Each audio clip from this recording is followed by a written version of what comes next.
And I just want to say hello to everyone and welcome to this volunteer education speaker event sponsored by STEAC, the Short-Term Emergency Aid Committee. My name is Leanne Moody and I am the Executive Director at STEAC. And I want to thank you for taking the time to be a part of our community conversation about how best to support our neighbors in need. Part of STEAC's mission is enlarging the social awareness of the community and provide opportunities for local citizens to help others in need.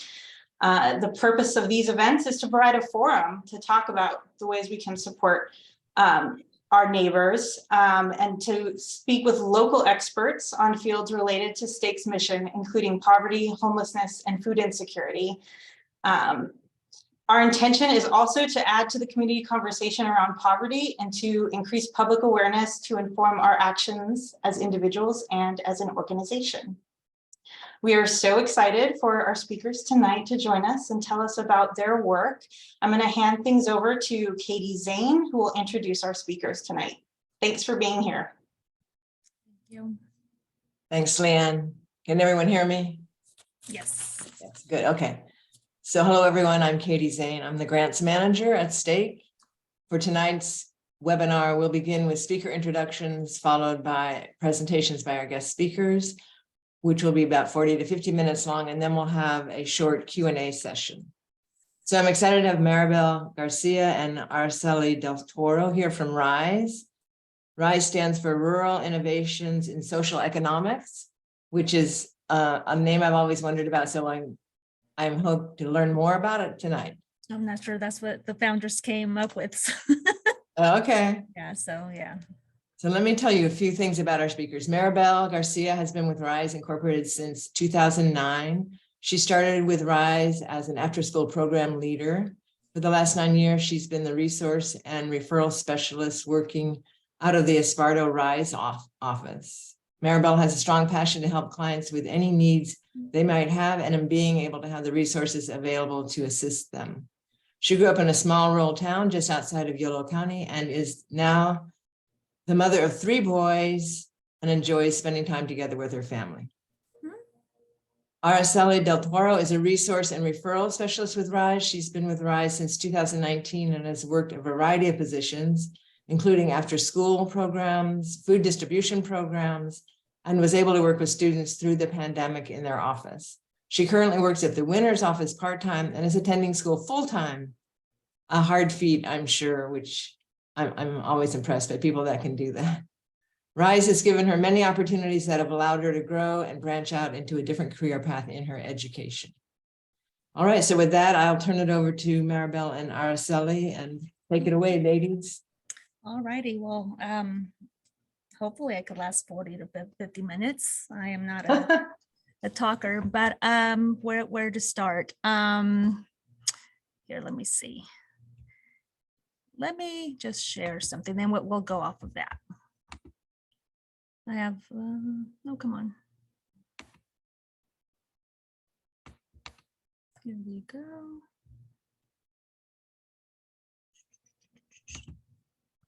Okay, hold on.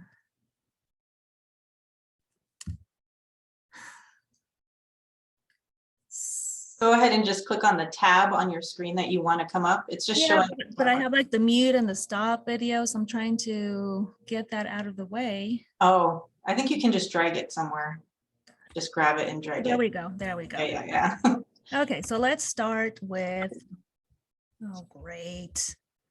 Sorry, guys. And I don't know what I did with it. Oh, I tell you. you're doing better than I would be doing. We can see some of what you have there. Yeah, but then I have this right here. Okay, here we go. Let me take that off. Okay. And then I'm gonna, so why is this over here? Okay, here we go. Can you see this? See, I'm not good at this. Okay, so RISE Inc. Okay, little history on RISE. So RISE Inc. organizes a public benefit nonprofit corporation. It actually was founded in March of 1987. That was what, like 36 years ago. The founders, Kathy Wicks and Tammy Fullerton, they had a larger vision for the Esparto community. Since incorporating over 30 years ago, RISE has provided a wide range of social services to our communities. RISE Inc. provides and delivers seamless services to the entire population of Western rural Yolo County. We provide services from preschool experiences through senior citizen recreation and resource programs. RISE provides after-school programs funded through the California Department of Education, workforce innovation programs for youth, also known as, I pronounce it WIOA, emergency food, clothing, not so much anymore, and a variety of resource and referral services to to community members. Our mission here, you know what? How can I exit right here? So Rising is a nonprofit public benefit corporation serving the rural community to enhance the quality of life and opportunity for self-sufficiency. I also have here, I'm sharing the Latino Promotor mission.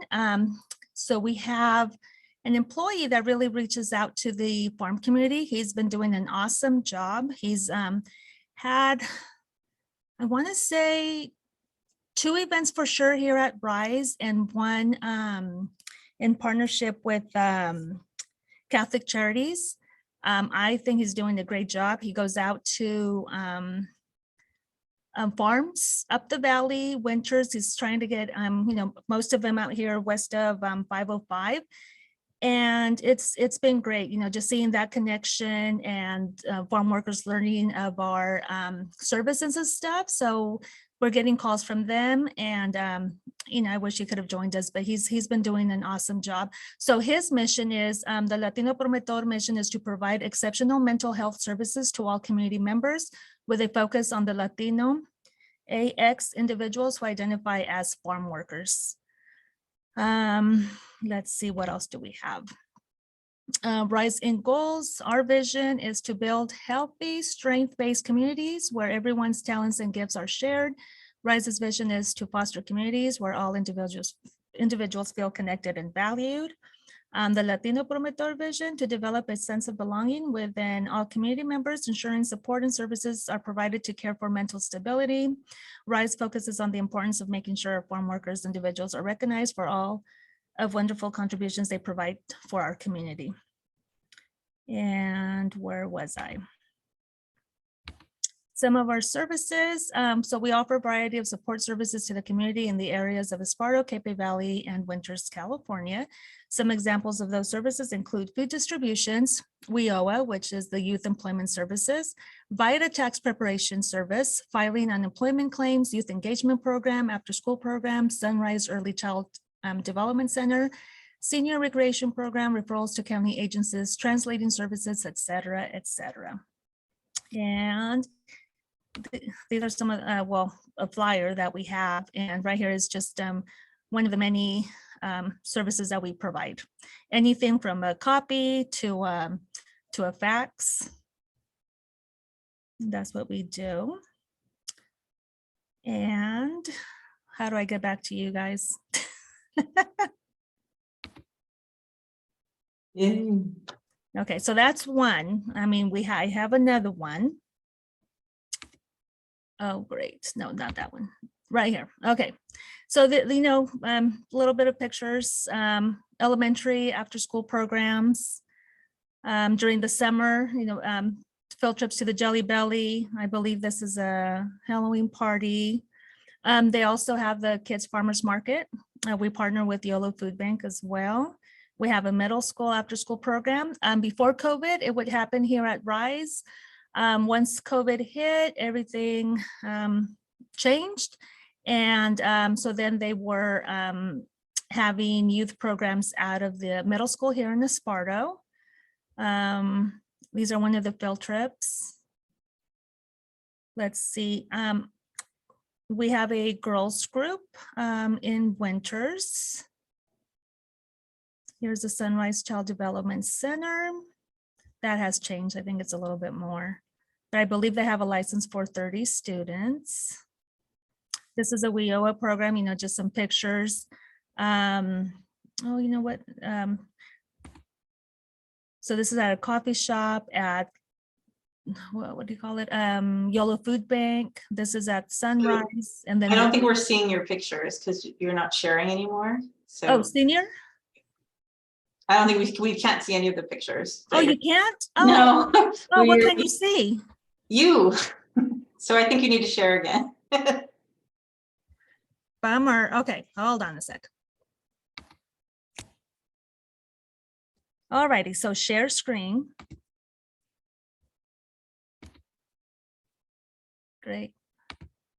Okay, so not this one. I lost it, guys. Nope, not that. Okay. I told you I was not good at this. No problem. Hold on.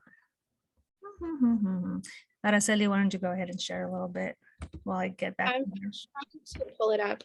So I can talk a little bit about the programs that we have going on in winter. So we currently have a girls group program. The coordinator for that is Myra. Her name is Myra. She's been doing it for, I think, this whole year and this past year, and it's been really successful. The basis of that program is to provide services for 8th grade girls going into high school, preparing them for a much bigger school and to develop a little bit more and for their questions to be answered in case they have any questions about anything from life, careers, development.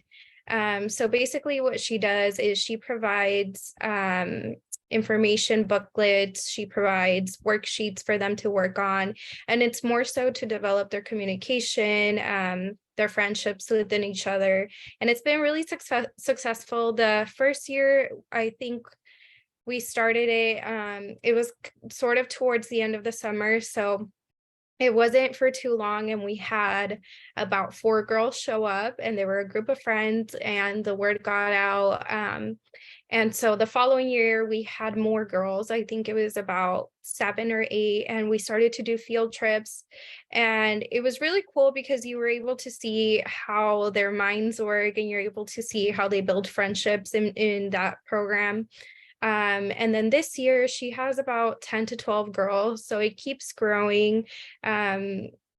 We've kind of expanded the program into being 7th and 8th grade girls, just because they're all friends and they're all learning the same things.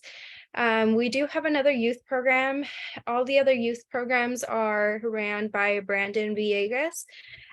He's our mental health coordinator here in Winters, and he works all over the place. He's working at Wagner, and he does friendship groups.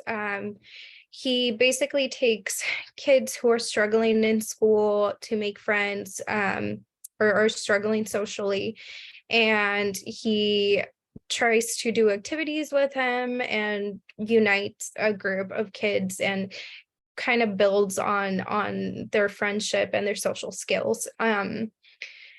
He also has a cooking program that takes place in one of our offices in Winters as well. It goes on for 2 times a week. And he teaches them, again, a lot of skills on how to cook, how to prepare food. And along with that program, he started a gardening group. So right now what they're doing is they're planting their own food. They're planting vegetables, herbs, and all sorts of stuff, and then they pick their food and they cook with that. So both of those programs are separate days, and he has a big group of kids. I think it's about 15 kids now in total that he has coming to his programs. But he's managed to grow little by little. And then we're planning to start a summer program that we've been doing for years now. It used to be called the Success Program. And basically what that Success Program entails is us having the kids come to us. We have activities for them and activities where they can learn during the summer so that they're not home a full day. And then the parents also have somewhere to take their kids. during the summertime. So this year it usually runs from 4 to 5 days a week during the summertime, and they go in sessions. Brandon and Myra have been the coordinators for that since last year. And they plan field trips for the kids. I think Maribel was trying to pull up the pictures of the field trips that they have done and the activities that they have done. But it's really helped develop all of our programs, and it's gotten a word out to our community about the programs that we had. Were you able to pull those up, Maribel? Yes. So Yeah, let me see. Oh my goodness. Here we go again.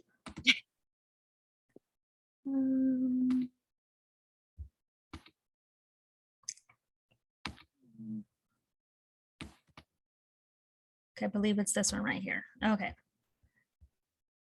So elementary after school program. Can you hear me okay? Can you see? Yes. Okay, okay. Middle school after school program. Girls group, winters, they've gone to Pacifica? I think is it Pacifica in San Francisco? In San Francisco, yeah. Yes, I think that was that one. Pumpkin patch or the maze. I want to say when Jose used to work here, even he brought out his DJ equipment. We have the Sunrise Child Development Center, the WIOA program. We also have a senior program. A little bit of what we do here. We don't have the clothing closet anymore, but we have the food closet. We were open during COVID.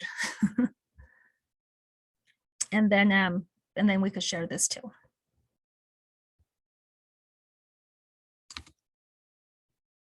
Great, hold on a sec. Okay. And what else? Can you pull up the slideshow again? Yeah, sorry about that.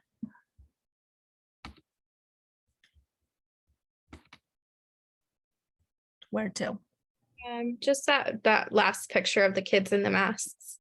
I think you're No, scrolling. this is Sunrise, right? You could go down. Right here. Right there. Yeah. So during COVID, a lot of agencies were impacted, and many programs were impacted, but thankfully RISE was able to stay as open as possible to the community. We were able to provide services, but they were very limited. So in these pictures here, the ones on the right of the kids, this is when we were doing programs while COVID was going on. So basically, we had kids get dropped off to us pretty early in the morning, right before they started school. And we had a good bunch of kids, and we would socially distance them and have them wear their masks for the full extent of their school day. And most of our kids, the range was from first grade all the way to high school. So they would come in groups because it was their family members. So for example, one of this kid in the blue shirt, he would come in with his sister and she was in high school. So he would log on at 8:15 in the morning and she would already be in class at 8 a.m. Through Zoom. And when we had the opportunity to do this type of program for the kids, it was really great because we got to see their faces every day. And we got to do activities with them, and it also took them out of their homes, and they weren't isolated for so long. Parents were able to drop them off. We would give them their snacks, and they were able to do activities with us until about 4. So they were with us for full days. These 3 kids in the bottom picture, they're all siblings as well. And they were able to come to us, and they are actually still coming to our programs. And they've actually been with us since they were in first grade. And I believe one of them is already in 8th grade. So it's been really great to be able to see them develop. do you want to talk about these programs on the left, Maribel? Yeah, so this right here, so this is me. And some Alejandra, she also works with me, and then Noel, and I believe he was part of, oh gosh, I don't recall, but during this time, it was super hot and it was during COVID. We would have food delivered to the farms, and we would pass them out to the farm workers. And I want to say the food was from the Yolo Food Bank. So yeah, we would be out there, and I believe this was also during the fires. So it was like fires and then COVID on top of that. It was some hard times. And this right here, let me see. I want to say once, they could kind of get together. We're still wearing, some of us are still wearing masks, but this is from Sunrise. So they would walk over here, and I believe they had their Halloween celebration here. And that's what was happening there. So during COVID, we've always served the community with food. We've had the STEAC food distribution in winters, and then we've always had an open pantry and an Esparto as well. And then we have the produce distributions through the Yolo Food Bank that come out twice a month. It's every first and third Thursday of the month. And our numbers were pretty low before COVID, and they started increasing little by little when COVID hit, and now it's highest that it's ever been since I've been with Rise. So we've really grown in the community. Right now we're serving through the Yolo Food Bank at our produce distributions. In winters we're serving about 100 to 115 families twice a month. And we're able to provide them with food, and they've really come out and gotten out of the comfort zone, because sometimes it's hard to have people come to us and ask for help. But our numbers have really increased since COVID.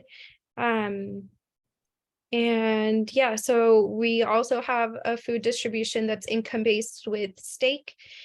We serve 25 people a month from our office, and the amount of people that come in between is really a good amount. We've been serving them with the pantry that we have, and we also have hygiene products, and then we have many other services that they're able to come in for. We also have donations from the community that we're always able to distribute. We have the YOLO Realtors that donate coats for us every year, and they also donate backpacks. So the backpacks that you're seeing on these kids here were donated by that agency to us, and we're able to distribute, I believe we distributed like 35 to 40 backpacks, and they also distribute school supplies to us. And I think there's also another distribution in Esparto in which they donate toys to kids every year. So we're really blessed to have a lot of different agencies and people who come out and donate their time and items that the community really benefits from.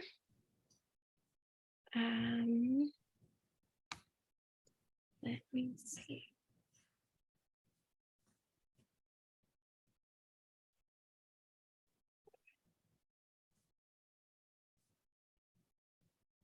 So a typical day in Rise, it's really different each day. You never really know what you're gonna get as resource and referral specialists. I don't know if it's the same for you, Maribel. Yeah, you just never know.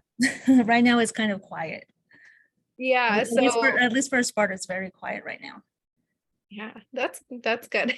Mhm. So we've had this past week, actually, we've had a lot of clients come in.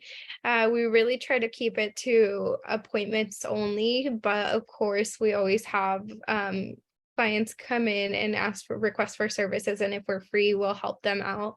But a typical day in Rise, we usually have our schedule set up already, so we know what it looks like. And as Maribel mentioned earlier, we help with unemployment, and those are kind of the basis of the appointments we usually do.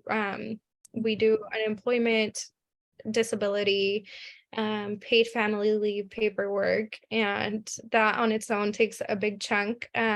But it's really awesome because we're able to help and learn from these applications, and it's kind of like an application that you do and you have staggered appointments for it because there's more paperwork that must be submitted with it. But along with that, we also have a lot of assistance programs, so STEAC being one of them for rental assistance, and we also have one that helps with PG&E, and there's a big range of clients that we're able to help with that. So we always have those applications available.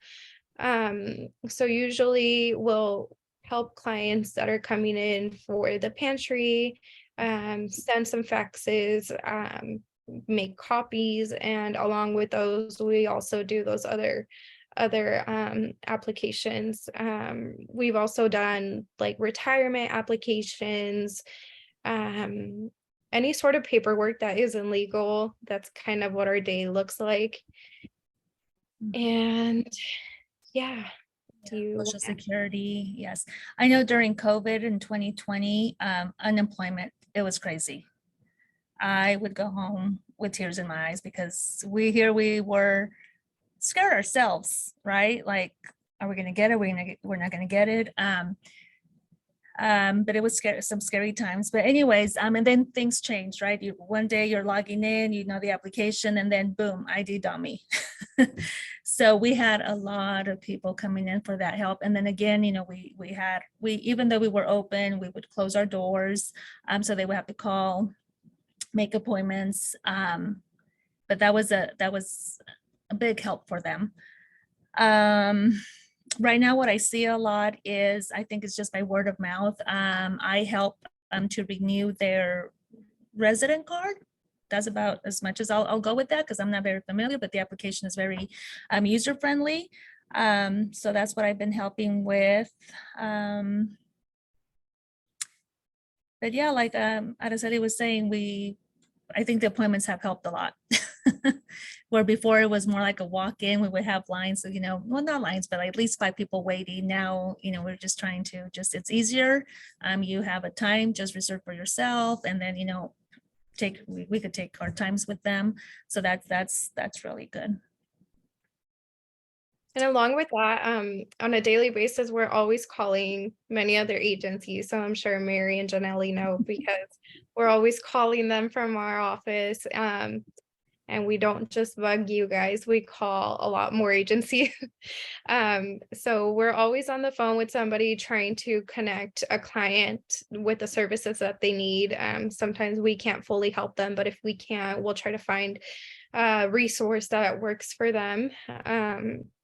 In particular, actually, last year I had a family who had just gotten here from another country and they had nothing. So we started working on trying to get them help for clothes, food, and it was around Christmas time. So the Winters Police Department actually has a program in which they choose 2 families each year, sometimes 1 or 2. I think it's donation based from the officers.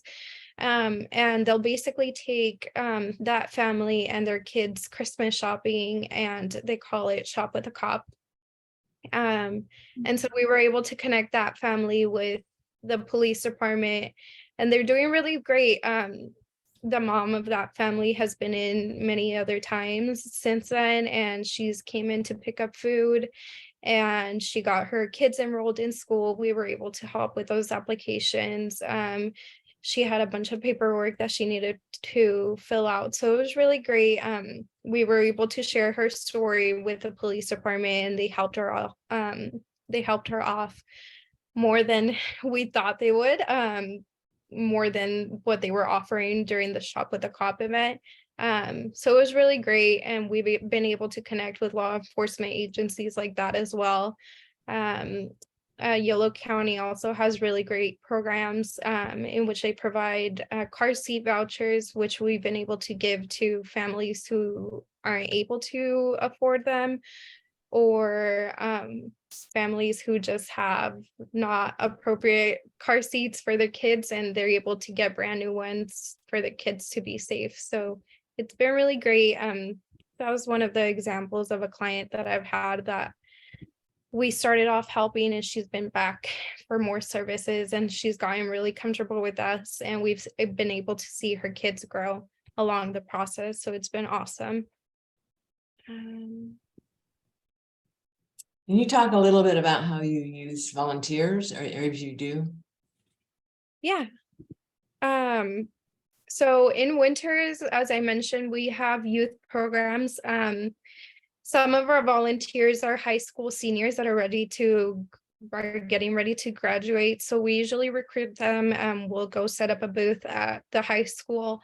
And whenever they're free or they have a break, they usually volunteer because they need volunteer hours. But it became like a mentor program where they're able to do homework help with the kids that we have in our programs, and they're able to get their volunteer hours. But along with that, we have the food distributions, which we're always open to having more volunteers.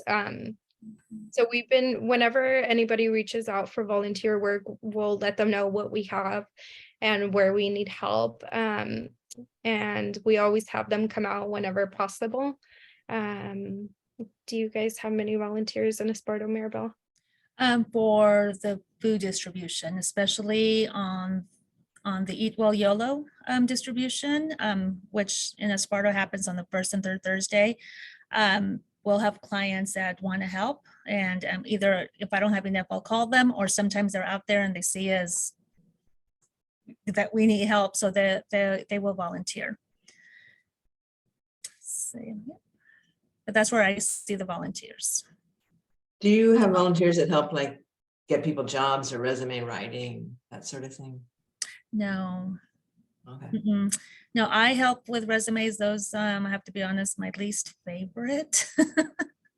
But I do help them, or my coworker Lupe will help with resumes.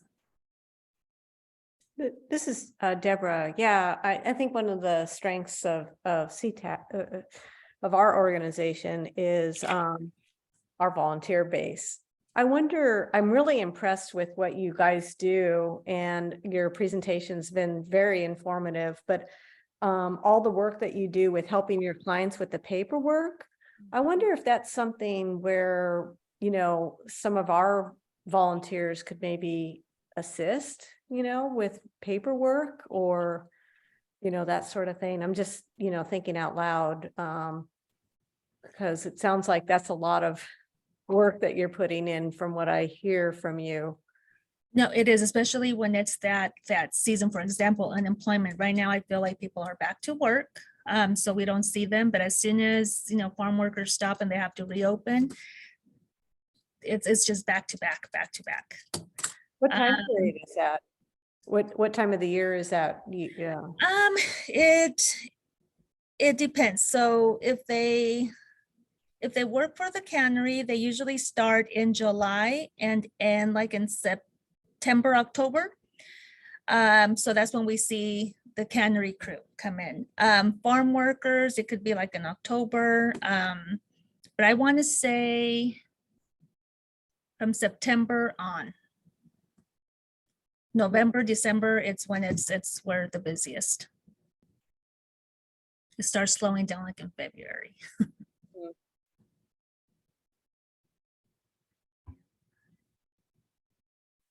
And then we help with taxes. So that's as soon as tax season is in, again, this, oh my God, we just had taxes. I think we helped 2 or 3 days out of the week, and that was busy too. So we partner with the VITA program. With the what program? The VITA program. VITA. VITA. We actually looked at that here at STEAC, Yeah. but it looked like it was too much work. I mean, I thought we were gonna have to double the staff or something. Oh, so. yes, yes, I think we had 6 of us preparing taxes, I believe. Mainly 4, and I was like the one that overviewed them. Yeah, that's a lot too. We just do the basic. We don't do the advanced. We don't do, no, just the basic form, your W-2s, and that's it. Right, yeah. Yeah. Your garden programs is interesting to me. You don't, it seems like you could really use volunteers there. But Yeah. it seems appealing. I think people would like to help out if they could.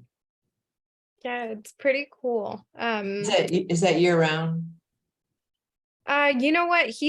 Brandon started this program at the end of last year, and he's been doing it ever since. I think it was just supposed to be temporary, but the kids loved it so much, so he kept it going. Yeah. Yeah, we have that here at the Davis schools. The kids love it for sure. Yeah. It's a lot of work too. Mhm. Yeah.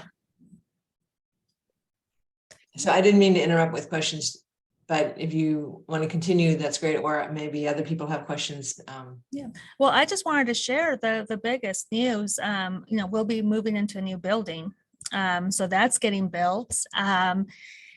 They said this summer, we're thinking of late August, but I'm not sure if here, I'll share the screen. Hopefully I got the hang of it. So Capay Valley Health and Community Center. So I don't know if you guys been up here in Esparto, but it pretty much looks like this. It's almost done. Wow, it's huge. Oh, yes, it's big. So this side will be Winters Healthcare. This will, I'm not sure if there's going to be access. I mean, there's doors here. But anyways, you could go in through here or through the back. Rise will have upstairs and downstairs. And here's, let me see, this is the bottom floor and this is the top floor. So we're very excited. Yeah, Yeah, it very, looks wonderful. yeah. And services at the new, okay, so Winters Healthcare will be moving in, primary care, dental care, behavioral health care, pharmacy. What else did I hear? I think that's what they have, dental. I want to see even optometry. I'm not sure, that might be coming in later. And then we're just going to offer the same programs. But yeah, but that's exciting. If you take a trip, pretty much this is no landscaping yet, but this is pretty much what it's going to look like, and it's looking like right now. It's pretty neat. Did you have to do a lot of fundraising for that, or? How was this? Gosh, that's a executive director question, because I'm pretty sure I know Yoshida, he gave a big chunk. Yolo County. I'm pretty sure we received donations, but it's pricey. Yeah. Yeah. Anyway, it looks beautiful. Yeah, can't wait. Kind of nervous, but should be neat to move in. Yeah. Hmm. Are there other questions? Well, I have a question. So what would you guys say is the biggest need for the communities you serve right now? Like what do you feel is like not there or not enough of for your group, for the people you serve? For Esparto, I think it's the seniors. We do have a senior program here, and they're always sharing with the coordinator, transportation. We do have the Yolo bus that comes, but maybe just getting those the senior rides. What is it, like the Yolo bus for the seniors? What else? Yeah, so transportation. I know they would talk about, just having more things closer, maybe with the new building and having Winters Healthcare here. Hopefully that will help, but I'm not sure how that would look like, because they already have like their doctors established, maybe with someone else and just switching everything. So I'm not sure. But I think for Esparto, I even made my notes here. Yeah, just transportation, medical appointments.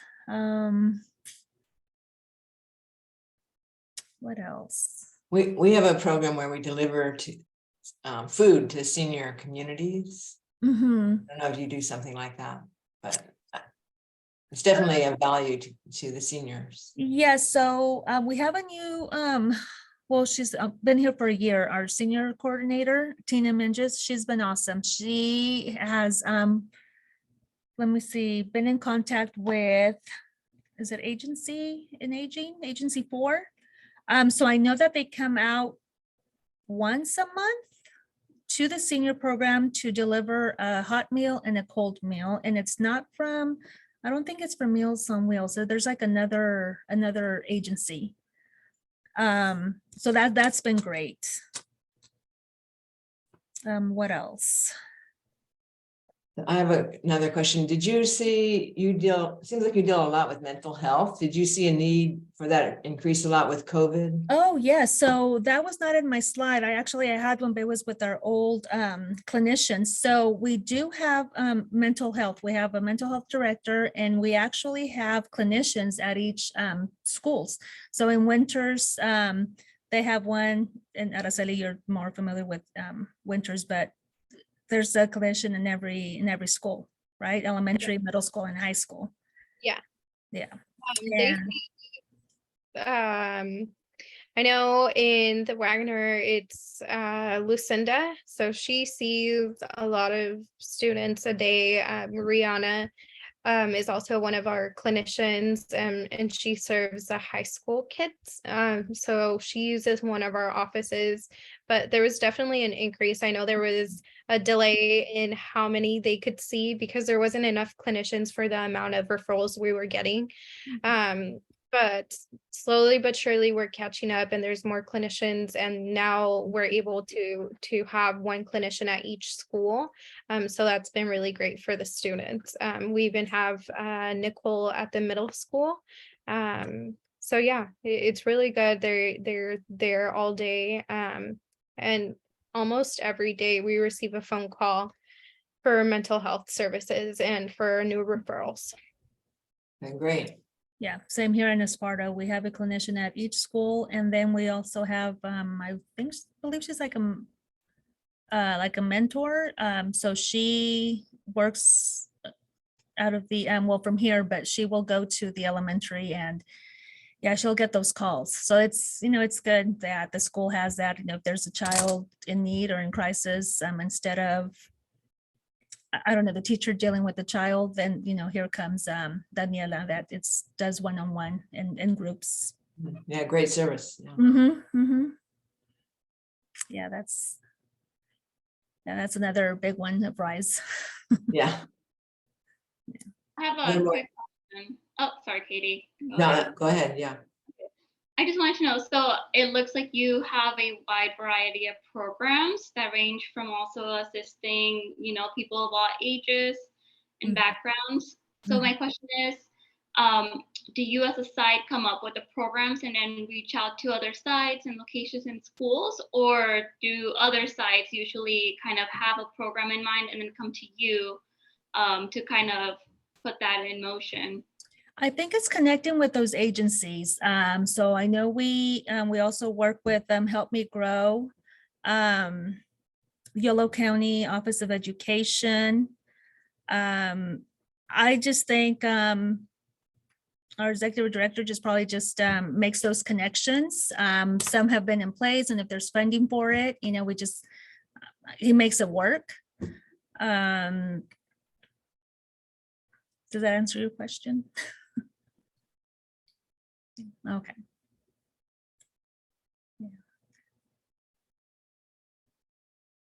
Any other questions? With First Five too. I know we work with First Five. Estela Chavez, she's the director for Sunrise, but also the coordinator for the parent education.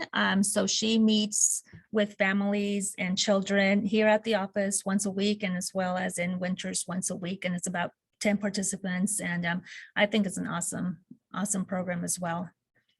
And how do you do outreach? Is it usually, do you go to the sites, or are there community fairs that happen often and that's how you're able to go You know, about? I feel as I was doing all this, and even before, I feel like there was more outreach, at least before. It's just been kind of busy where I just don't go out there. I know we have collaborative meetings that happen here at Esparto once a month. So it's the fourth Friday, and it's open to anyone. So any agency comes, and I think they just make those connections. And if I'm not there doing the outreach, there's usually someone, Almond Festival, they'll reserve a spot, and we're just giving out the information, social media, things like that. Like, how many, do you have statistics on how many people you serve a year roughly? Oh my goodness. You know what? I turned on my computer. It's not, I mean, if you don't know, that's fine. And also, how many employees do you have? I heard we had 60. 60. Oh my goodness. That's what yes, that's what I heard. Yes, I mean, we used to be a small, and now we're big, because we also have the after school program, and there's program leaders. So yeah, we're about 60. Oh, that's impressive. Yes. We have 5 part-time employees. But we have 100 volunteers, so. Oh, okay. Yes. And our volunteers act like, I mean, they're dedicated. Okay. Yeah, no, Rise is growing. Are there more questions? Anyone have more questions? I think we may be wrapping it up then. What do you think, Lan? Do you have any more questions? No, I don't have any more questions. I just want to thank you guys so much. We really rely on other agencies that do case management like you guys do, and really get to know your communities. We wouldn't exist without the work that you guys do. So I just want to say thank you very much. Oh, you're welcome, and thank you. Thank you. Yeah, and thank you so much for your presentations tonight. Yeah. You guys did great. You just Awesome. it was really great and it's so great to hear more about your organization, your nonprofit. And thank you to everybody who attended tonight. Our next webinar will probably be in mid to late summer, and I believe we're going to have the Davis Streets team present. They're helping the unhoused have employment. So we're going to learn more about what they're doing in Davis. They just opened an office in Davis. Okay. Right. I think that's it, unless someone else has anything. Thank you so much. Great to meet both of you. Thank you very much. Wonderful. Thank you. Have a good night. Bye-bye.